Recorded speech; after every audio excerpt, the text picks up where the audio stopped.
In many of my videos, people were asking me like what editor was I using, and what was the configuration of the editor, and what was the browser, and many things like whatever I was showing in my videos. So I thought of making a video for that. So whatever environment I'm using, and whatever setup I'm using, I wanted to show that, like, because most of what I'm using is open source, and most of them are on GitHub. I'll just get started. The first one is, okay, so before even starting, I want to give an overview of what I'm going to show. So I'll be showing my editor, I'll be showing what terminal I'm using, or terminal emulator, and what are the alternatives for that. And also I'll be showing what shell I'm using, and what tools I use, and how I use my editor. And there are some comparisons as well, like between editors there was going on, and my take on it. And yeah, mostly that, and some plugins that I use with my editor.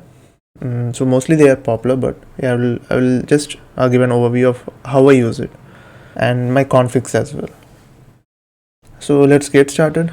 The first one is my terminal emulator. So I think most of you know I am using Alacrity. So Alacrity is a terminal emulator, but it is a GPU accelerated emulator. So it's, when you compare this with something like the default Mac terminal, or some others, like there's Hyper, I guess, which was compared with Alacrity. So most of them, I mean, Alacrity is way faster than its competitors, as much as I've seen. So it is written in Rust, so that being the main reason. It's so fast, and it's so simple. It's very you can say minimalistic. From any terminal point of view, you will get this whole much space for coding, and less UI stuff which you don't need. And moreover, if you're using a editor which is terminal based, that is more useful, because you get more space to code and see code than seeing the UI elements needed. So I'll just show. I think you might have seen this. So the window I open every time when I'm coding. So this is the Alacrity editor. So I'll just minimize this, if you can see this. So yeah, so all you have to do in order to install this is you have to go to I'll put all of the links in my description. So all you have to do is you have to go into Alacrity and download from the releases page, and it can be installed from there. And yeah, it is quite new. I think it's about 4 years. I don't think 4. It's about 6 years in development, and it's really fast. So you can see my font is usually much smaller. Most people have even complained about that my font is much harder to see. So I'm just trying to make it as big as possible. Yeah, so this is what Alacrity is, and you can use like multiple windows as well. So I have opened, like, let's say 3 windows. You can see there is nothing, like, it's very minimalistic, and there's not so much things going on. You can only see the screen, which is terminal, and which is a terminal itself, and nothing else is there. And even if you maximize this, you can see the blank screen. So that's what we need for programming. You can have this complete focus space. There's not much things going on here. So the alternatives to this is, there is Kitty. So it's also quite popular. It is also written in Python, I guess. It's mostly Python, C, and Go. It is also equally fast, but I don't know why I prefer Alacrity over Kitty. I have no reason, but I have started using Alacrity before Kitty, and I think the rendering of fonts, and I don't know, everything feels much faster in Alacrity. I have actually tried using Kitty after using Alacrity, but I went back to Alacrity every single time. So that's this. And there is also Item 2. It's more popular. For those who haven't heard of Alacrity or Kitty, I think you might have heard about Item 2, because this is a default substitute for terminal, the default terminal that Apple provides. So that's the reason it's quite popular, and it's quite similar to terminal, but I don't think it is as fast as Alacrity or Kitty. But that's not an issue if you're doing if you're not much into terminals, or if you're not much into, you don't care about terminals. I think Item's a good way to start. So these are the alternatives. And for let me show the editor. So I think for the editor I use NeoVim. So NeoVim is a fork of Vim, which means that it was derived from Vim, but now they are using a different language along with Vim script. So Vim was written in Vim script. Now NeoVim, they are coming out of Vim script. They are writing it in Lua. Lua is very fast. The reason to do that is the source code of Vim is only taken care by one single person, and it is very hard with such a huge code base to be taken care by one single person, and that's the reason NeoVim was created. And it straightforwardly states the reasons it is forked from Vim. So simple maintenance and encourage contribution. So there are many contributors, like 928. So when there are more contributors for a project, there are more people to take care of. There are more eyes on the project. So that's the reason. One thing is that there is much faster development because many people are working on it. There are multiple hierarchies as well, and it is. I have seen NeoVim is quite a bit faster than Vim. You can't actually measure that, but by using, right? So the packages that I use are quite NeoVim packages are quite fast. So that's also what I have observed. So yeah, NeoVim is what I use. So in Mac, you can just do brew install, I think NeoVim or NVim. How do we install this?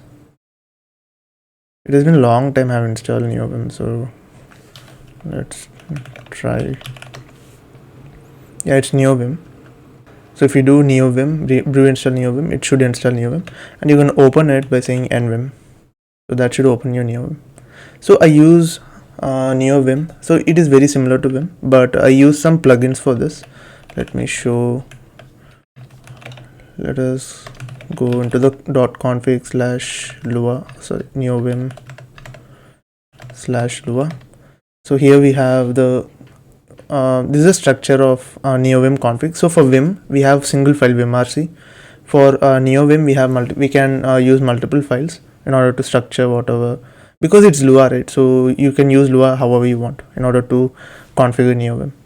So I myself have divided it into 3 parts: keymaps, plugins, and settings. So keymaps is where all of your keymaps, which is the shortcuts, are stored. Plugins is where the plugins which has to be installed and are to be installed are there. And settings is the normal settings for NeoVim. So if I open plugins, so you can see I use quite a lot of plugins. I should remove most of them, not most of them, which are not used. So I will just go through most used ones. So one is node tree. So like when we are using Vim or NeoVim, there is no, if you have used VS Code, right, there will be a sidebar on the left side where it shows a file tree, right? So Vim doesn't have, or NeoVim doesn't have by default. So we use this node tree plugin to do that. So I have mapped my keyboard, or mapped my keys in order to open the node tree. So this shows all the files in the directory, current directory, right? So you can maximize this, minimize this, and close. You can toggle also. And the other plugin is called FZF. So this is for searching files. So I think VS Code by default has the fuzzy finder, I guess. Yeah, fuzzy finder. It allows us to search through all the directories. It allows us to search files through all the directories. So you can do that with FZF. It's quite fast. It's very fast. So I have mapped again my keys to open this window. So if you see, small window has popped up. So this is FZF window.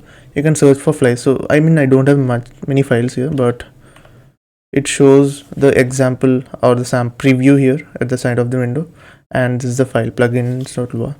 If I enter, then it opens that file. And other thing with NeoVim is that it's not only one single screen. We have tabs as well. So VS Code has tabs, or every UI editor has tabs. Similar to that, NeoVim or Vim also has tabs. So if I create a new tab, so actually the command is to, I think it's tab new, that opens a new tab, but I have already mapped, you can see I open number of tabs. I have already mapped my keys to open tabs.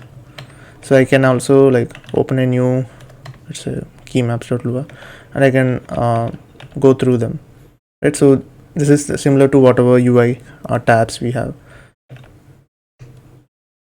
And yeah, so that is default NeoVim or Vim functionality. It has to have tabs by default. And another important thing is COC. So this COC supports language server. So basically what they mean is that you can have when you install COC, the functionality you get is you have this autocomplete, or you have the syntax highlight, not syntax highlighting, you say the formatting of code and some things like that. So that is done in COC. So COC has multiple plugins. For Python there is, I think, let's say Python COC. You can just search whatever language you want and then put COC side of it, then you get the extension for it. So we have COC Python, or COC, we have Go, I guess. Yeah, COC Go, we do have Go. For every language there is one COC support. So because of that, let's open some.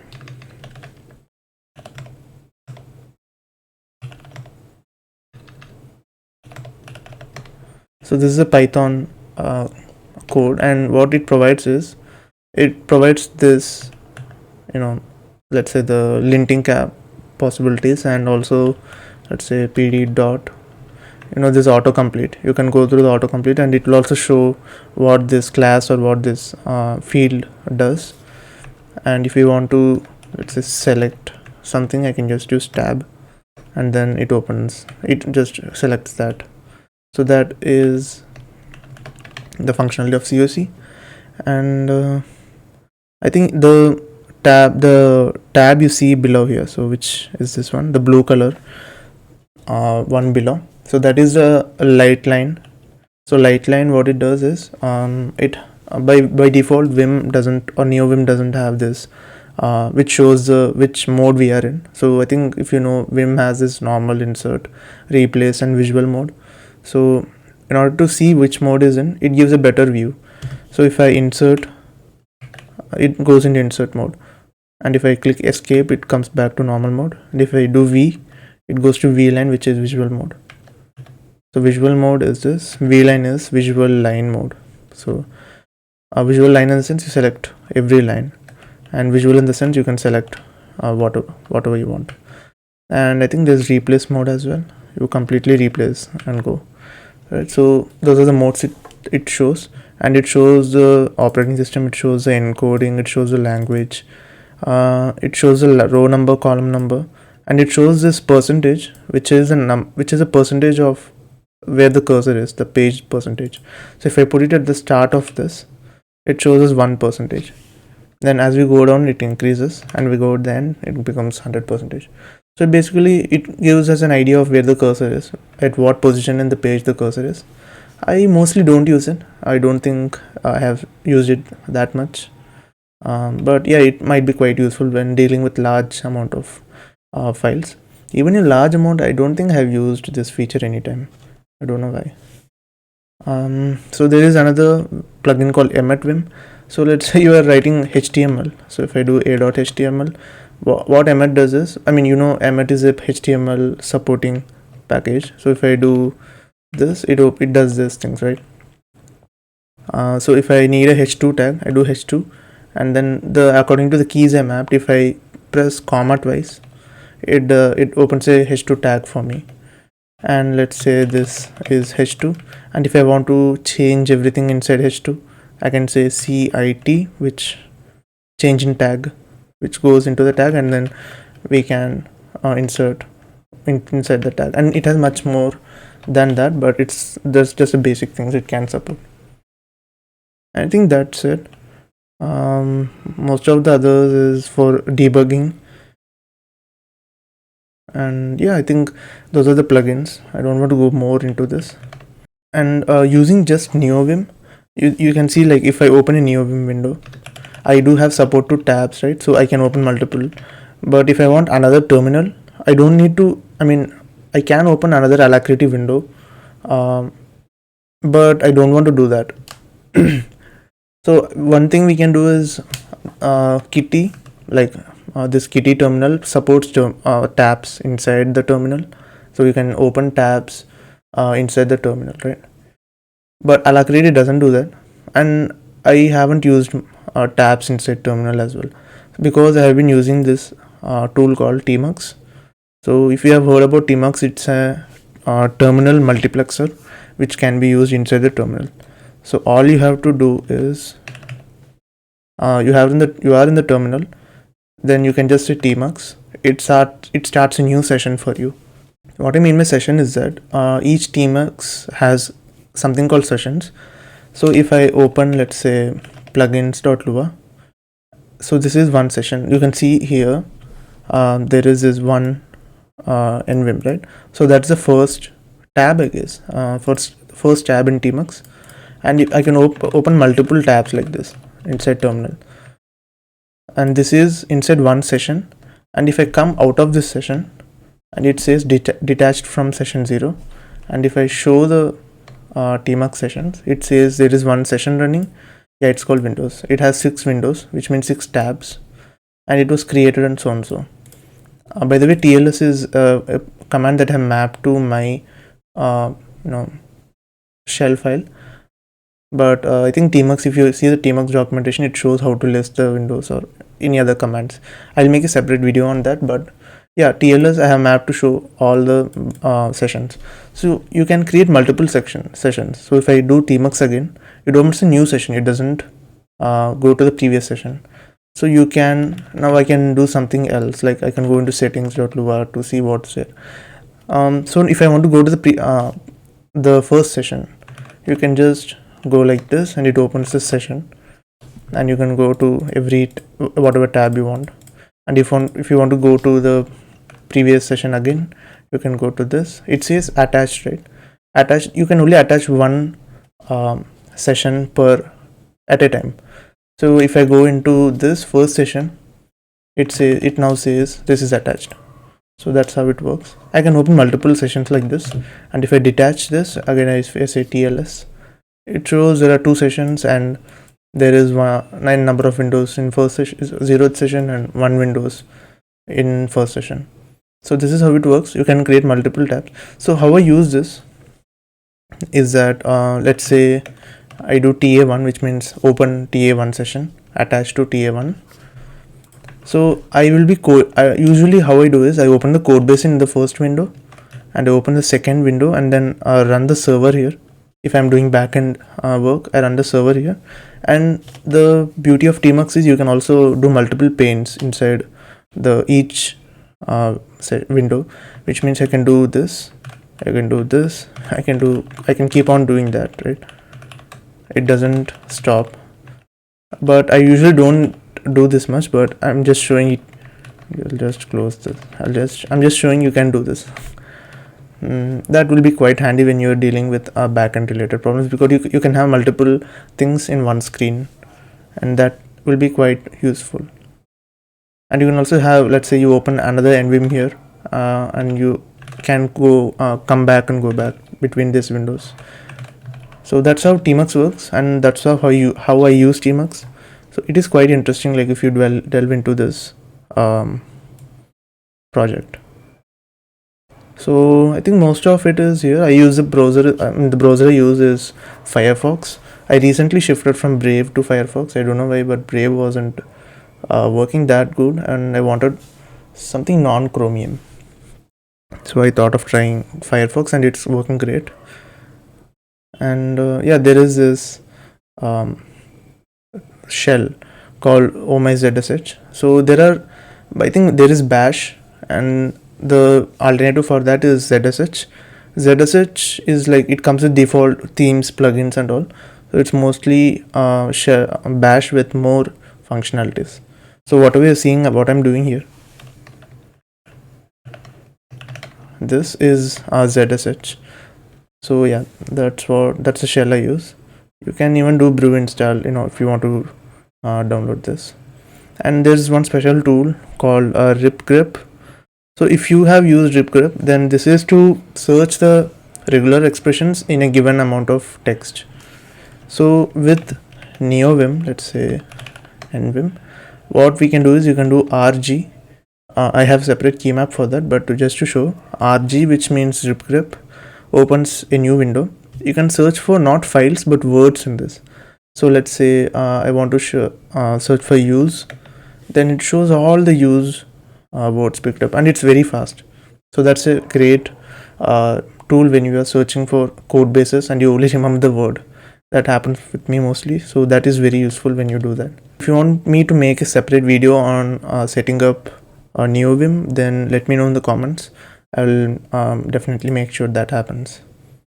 Yeah, I will put all of these links in the description, and actually I do have my dot files in this repository called dot files. I'll also put this link in the description, but every you can see, I mean, now it's NeoVim, I have to replace it, but every config file I've used, it's in here.